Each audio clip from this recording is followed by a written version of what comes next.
Damos comienzo a un nuevo programa.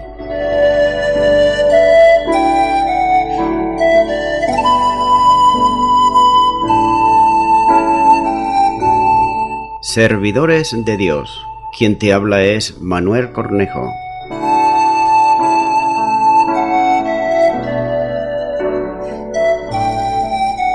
Este es un programa que está respaldado por la Iglesia Evangélica Misión Evangélica de Cataluña.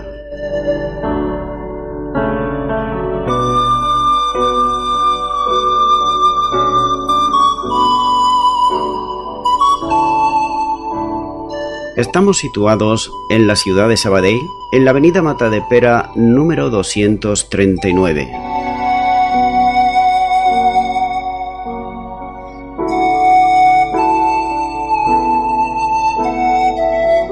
Antes de dar introducción a la palabra de Dios, estaremos poniendo una alabanza.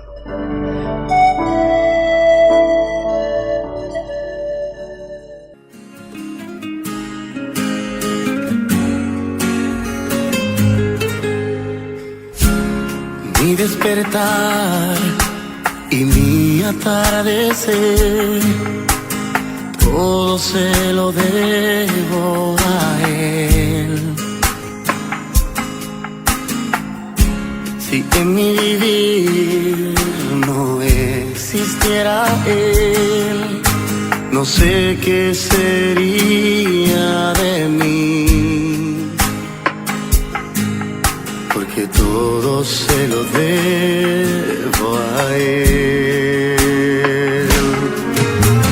Todo se lo debo a Él. Todo se lo debo a Él.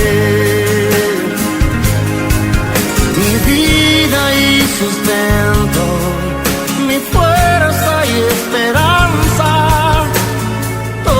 se lo debo a Él. Si en mi aliento Él no fuera el viento, ¿cómo podría vivir? Y si de mi corazón no fuera Él el centro, habría un vacío en mí. Y es que todo se lo debo a Él. Todo se lo debo a Él. Todo se lo debo a Él. Mi vida y sustento, mi fuerza y esperanza, todo se lo debo a Él.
Y ya de nuevo, tras la pausa musical, estoy con todos ustedes para estar compartiendo la palabra de Dios, la Biblia, y lo haré de una manera expositiva versículo a versículo. Es por eso que en esta ocasión continúo con el libro de los Hechos, capítulo 6 y versículo 8, donde dice la palabra de Dios: Y Esteban, lleno de gracia y de poder, hacía grandes prodigios y señales entre el pueblo. Encontramos en estos versículos que voy a estar compartiendo desde los versículos 8 al 15 el primer martes. Esteban era fiel en servir a las mesas, era fiel en lo poco, y el Señor le dio la oportunidad para ser fiel en lo mucho, en la predicación de la palabra. No se sabe prácticamente en nada de la vida de Esteban, excepto que era un judío helenita que había llegado a abrazar la fe cristiana. Lucas lo describe como un hombre de fe y también lleno del Espíritu Santo. Esteban fue conocido por su sabiduría y por su discurso ante el Sanedrín aparece como una persona educada. Presumiblemente asistió a alguna de las escuelas teológicas judías que había en Jerusalén o en Alejandría, ya que Esteban es un hombre lleno de gracia y de poder, como dice la palabra de Dios. Con las palabras gracia y poder, Lucas relaciona la obra de misericordia, de sanidad, de enseñanza y de predicación de Esteban con los apóstoles, lo que entendemos como el Evangelio completo, ya que por otro lado, el hacer énfasis solo en la sanidad no es el Evangelio completo, ni tampoco hacer énfasis en el estudio de la palabra de Dios tampoco lo es, o solamente en la predicación.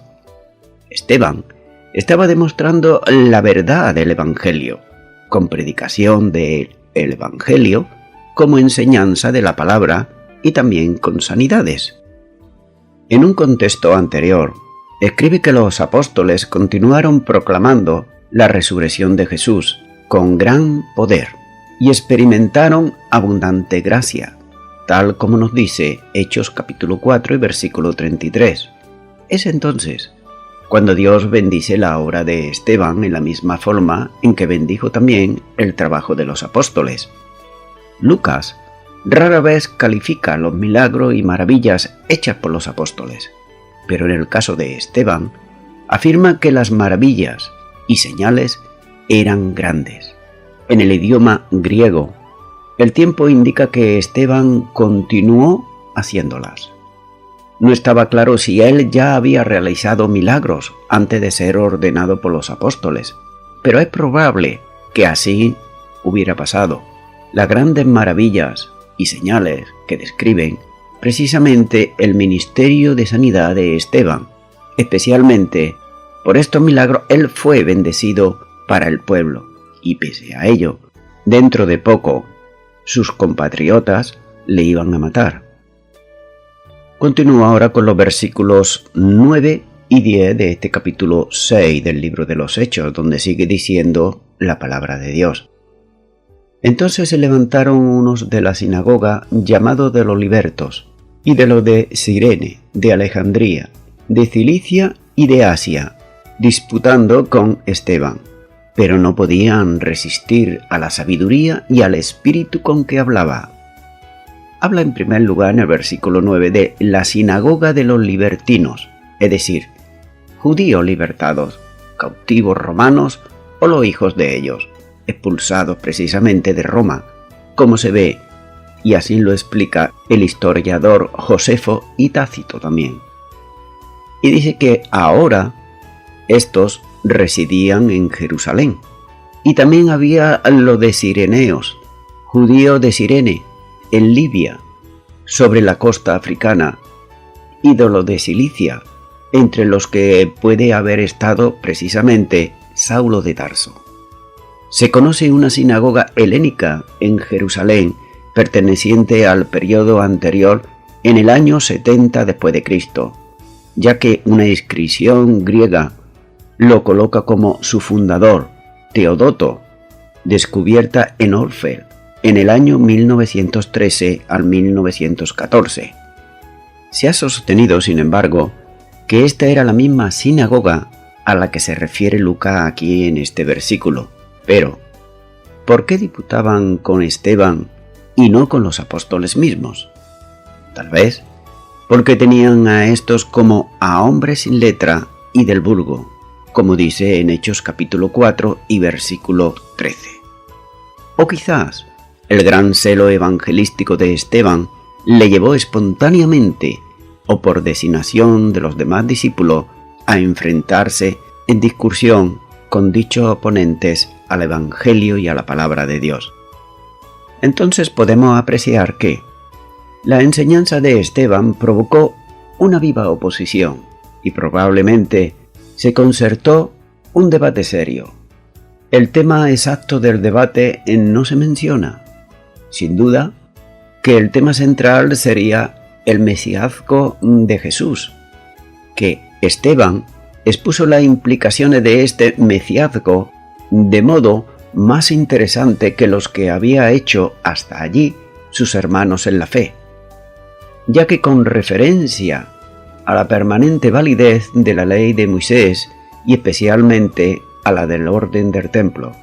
Y esto era demasiado para sus oyentes, ya que la naturaleza de sus argumentos pueden deducirse de los cargos que se hicieron en contra de él, como se verá en el versículo 13, y de sus respuestas más adelante en el siguiente capítulo. La fuerza del argumento fue tal que sus opositores en el debate se vieron derrotados, es decir, sin ninguna respuesta, no sabían qué decir. Entonces, ¿qué es lo que ellos hicieron? Aceptaron sus premisas. ¿Por qué? Porque como él, reconocían la autoridad de las escrituras veterotestamentarias, pero no podían aceptar sus conclusiones, dada que les parecían demasiado escandalosas y también demasiado revolucionarias. Continúo ahora con Hechos capítulo 6, pero el versículo 11, donde sigue diciendo la palabra de Dios. Entonces sobornaron a unos para que dijesen que le habían oído hablar palabras blasfemas contra Moisés y contra Dios. Vemos aquí que, incapaces de silenciar a Esteban en un debate público, como no podían destruir el mensaje de Dios, entonces ¿qué es lo que ellos hacen? Están procurando o maquinando de alguna manera destruir al mensajero. Entonces vemos que sus opositores adoptaron otro curso de acción, ya que ellos buscaron informantes falsos que presentaran su argumento en la forma más dañina posible. Y cabe aquí hacerse una reflexión, y es la siguiente: ¿cómo que estos hombres que deberían ser guías espirituales de Israel, hombres santos apartados de todo mal, vemos aquí que están actuando de una manera pecaminosa, ya que están tratando de engañar no solamente al pueblo, sino también a ellos mismos, ya que están buscando esos informantes falsos. Por otro lado, vemos que los argumentos de Esteban constituían, según ellos, un ataque a Moisés, ya que decían que porque suponía la obligación de la ley mosaica, entonces constituía un ataque contra Dios. ¿Por qué? Porque amenazaban y socavaban el orden del templo, el fundamento del culto nacional, con el cual se creía estaba vinculada la gloria de Dios. El falso testimonio de quienes habían sido comprados para acusar a Esteban se basaba en la afirmación de que hemos oído hablar palabras blasfemas contra Moisés y contra Dios. Esto era lo que decían estos acusadores falsos. Y aquí expresa la idea de algo continuado, como si fuera costumbre de Esteban, hablar habitualmente palabras contra Moisés y palabras contra Dios. Los argumentos que Esteban utiliza se tomaban como un hablar mal de lo que Moisés había establecido, poniendo en peligro el sistema cúltico del templo, por lo que se podía considerar como un hablar mal contra Dios mismo. Según la normativa judía de aquel entonces, el uso del nombre de Dios de Israel, aparte del que hacía anualmente el sumo sacerdote en el día de la expiación, era considerado como una profanación. A Esteban lo acusaban de lo que antes también habían acusado al Señor Jesús, utilizando un lenguaje blasfemo contra el templo, aunque en el caso de Jesús no podían probarlo de ninguna de las maneras, ni tampoco había por supuesto prosperado, como nos muestra en Mateo capítulo 26 y versículo 61. Por tanto, la acusación es sumamente seria, porque si se demostraba que alguien había usado en vano el nombre de Dios, sería considerado como blasfemia. Debía ser condenado a muerte por lapidación, tal como dice en el libro de Levíticos, capítulo 24 y versículo 16. Por tanto, vemos que la acusación referida a hablar mal de Moisés debía entenderse como que habían oído hablar mal de la ley y especialmente vinculada al Pentateuco. Posiblemente, la acusación un tanto desfigurada y con toda seguridad hiperbolizada fue tomada de las palabras enfáticas de Esteban en su discurso con los judíos, en donde dejó traslucir que Jesús es el Mesías y que en su persona y en su obra se implantaba una nueva economía espiritual, de modo que el templo y la ley debían de dejar lugar al templo espiritual que es la Iglesia y a la ley universal del amor. Continúa ahora con el versículo 12, donde sigue diciendo la palabra de Dios. Y soleviantaron al pueblo, a los ancianos y a los escribas, y arremetiendo, le arrebataron y le trajeron al concilio.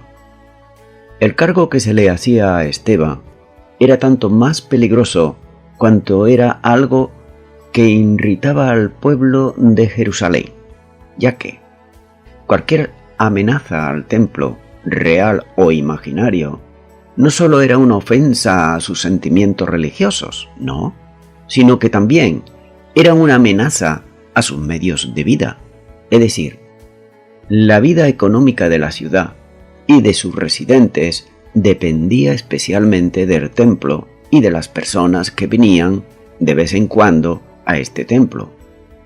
Lo podemos considerar lo mismo que puede ser en el día de hoy, por ejemplo, la ciudad de Lourdes, de Fátima, o quizás también el pueblo de Almonte en Huelva, ya que estas ciudades viven exclusivamente de los asuntos religiosos y nada más, no producen otra cosa, simplemente están ahí o vendiendo agua, o vendiendo estatuilla o cualquier otra cosa. Hay una serie de hoteles que están alrededor y viven todo el pueblo o toda la ciudad precisamente de ello. Pues esto es lo que ocurría precisamente también en este tiempo en Jerusalén. Entonces podemos suponer lo que suponía para cualquiera que vivía de estas cosas religiosas. Cuando ven que su negocio puede perder prestigio, y no solamente su negocio, sino que su economía se iba a tambalear.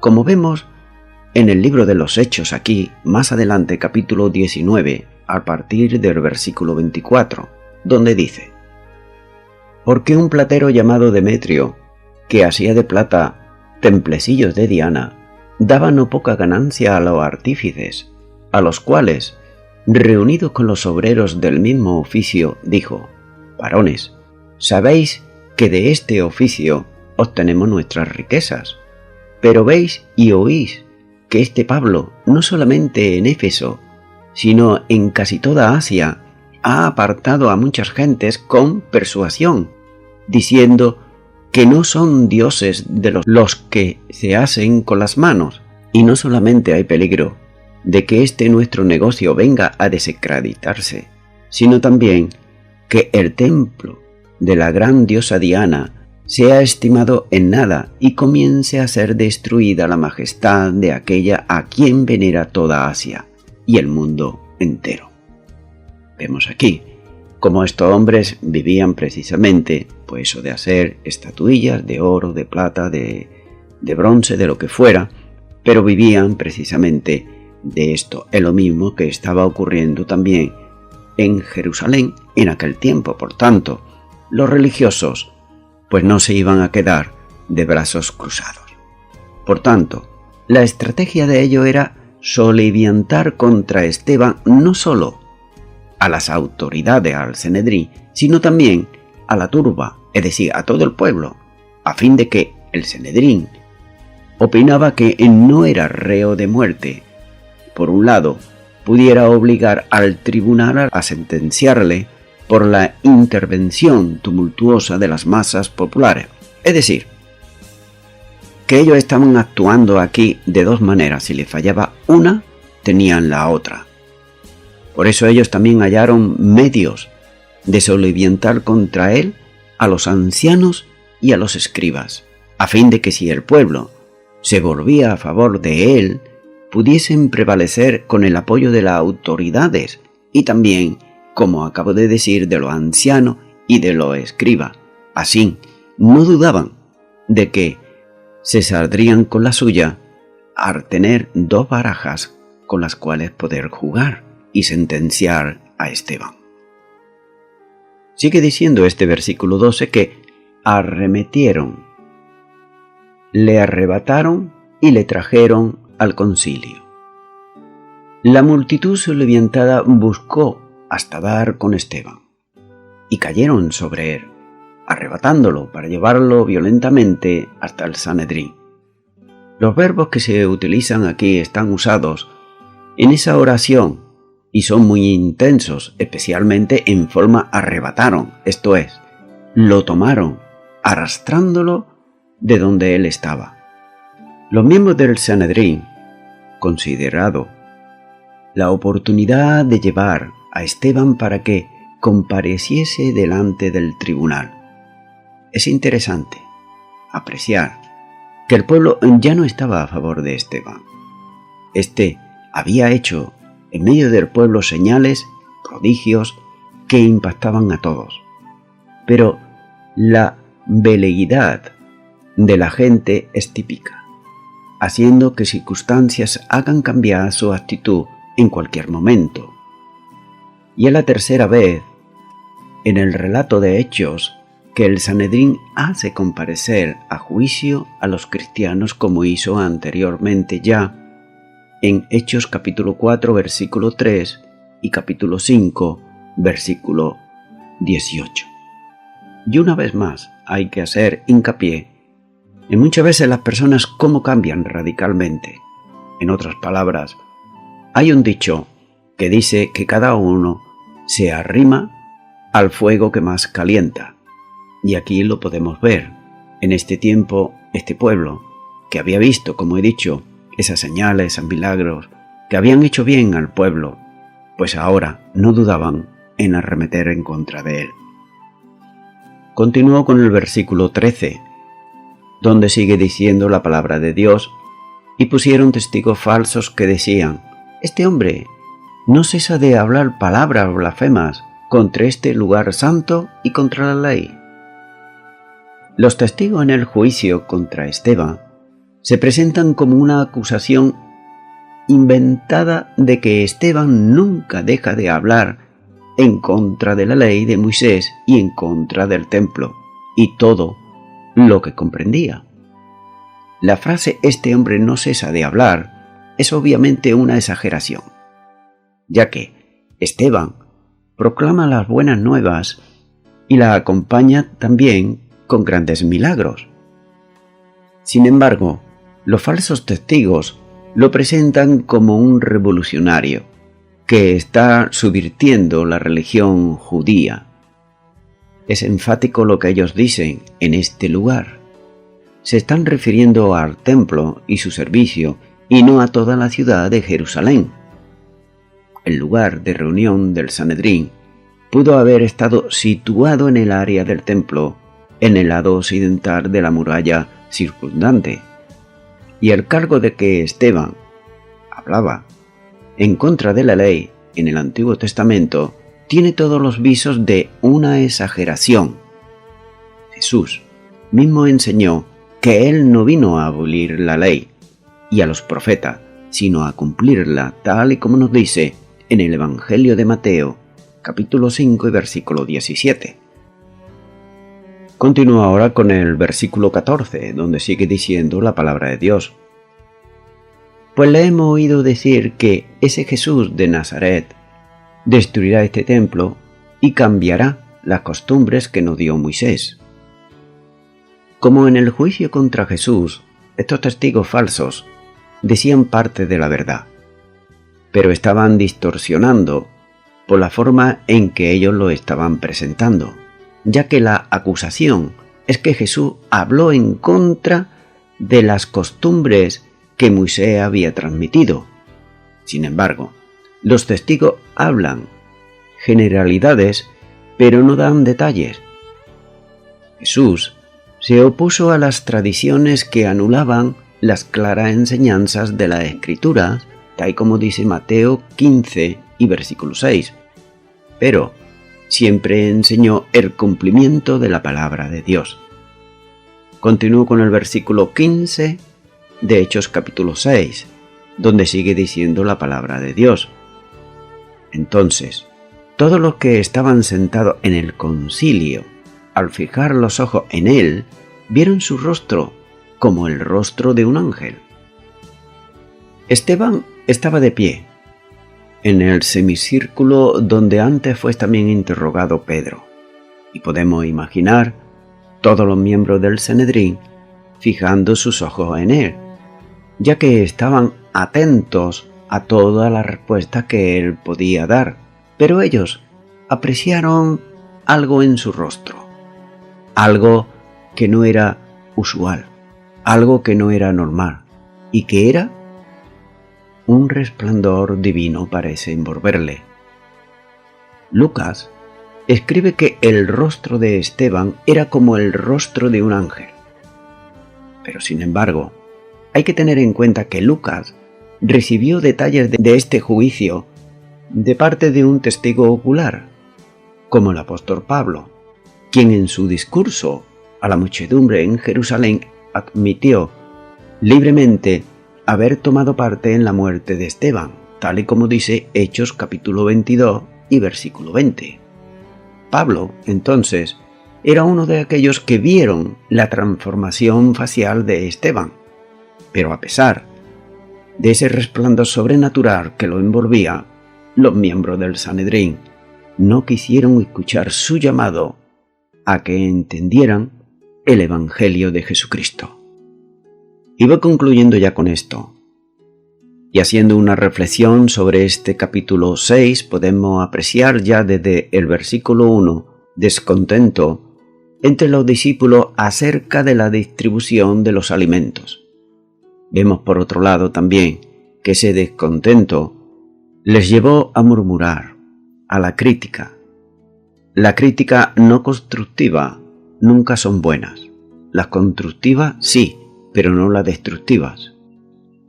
En segundo lugar, vemos la elección de los 7 diáconos para que se ocupasen de estos asuntos.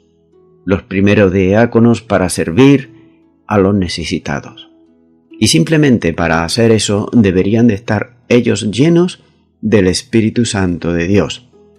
Y esto nos enseña que cualquier cosa que se haga en la iglesia, sea quien sea hombre, sea mujer, deben de estar llenos del Espíritu Santo de Dios, tal como lo dicen los versículos 2 al 6.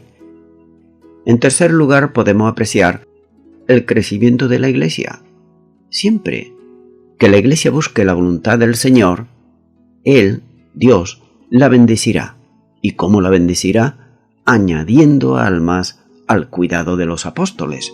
Y también, si nosotros buscamos al Señor, su voluntad, Él añadirá siempre almas para que las podamos cuidar.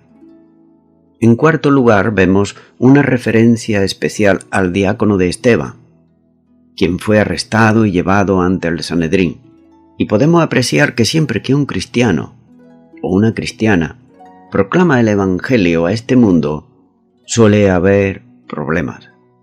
El mundo habla de Dios, sí, y hasta incluso dice creer en Dios, pero está en contra de Jesucristo, el Hijo de Dios, quien es el Salvador de este mundo, ya que en ningún otro hay salvación. Amigo y amiga oyente, ¿tienes tú ya a Jesucristo en tu vida como Señor y Salvador? Quizás dirás por qué me haces ahora esta pregunta. Te la estoy haciendo porque si tu respuesta es no, ahora yo te invito para que tú puedas recibir en tu corazón a Jesucristo como tu Señor y tu Salvador. Ya que como nos dice la misma palabra de Dios, en Romanos 10:10 dice: porque con el corazón se cree para justicia, pero con la boca se confiesa para salvación. Por eso, yo te animo ahora, si aún no has recibido a Jesucristo en tu corazón, que ores conmigo. Si no sabes cómo hacerlo, repite conmigo esta oración de fe para recibir a Cristo en tu corazón. Ora conmigo y di ahí a dónde estás. Señor Jesús, te pido perdón y me arrepiento de todos mis pecados. Son muchísimos y hasta no me acuerdo de muchos, pero tú lo sabes. Yo los pongo todos delante de ti. Me arrepiento de todos ellos. Te ruego que vengas a mi vida y te recibo en este momento como mi Señor y como mi Salvador. Y te doy gracias. En tu nombre, en el nombre de Jesús. Amén.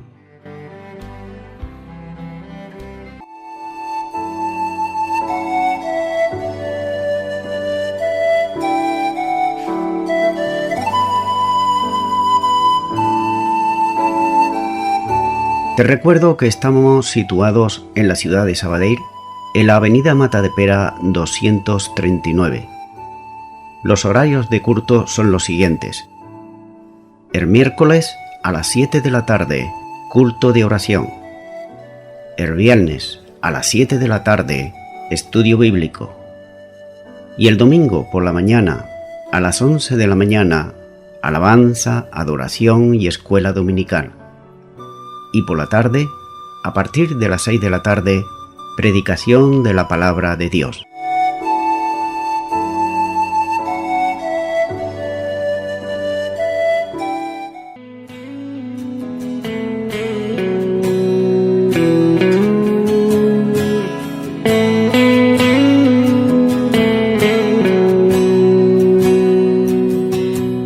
He aprendido a llamar tu atención con un corazón humilde y verdadera adoración. Ahora sé cómo acercarme hacia ti, como alguien agradecido que le has dado el perdón. Ahora entiendo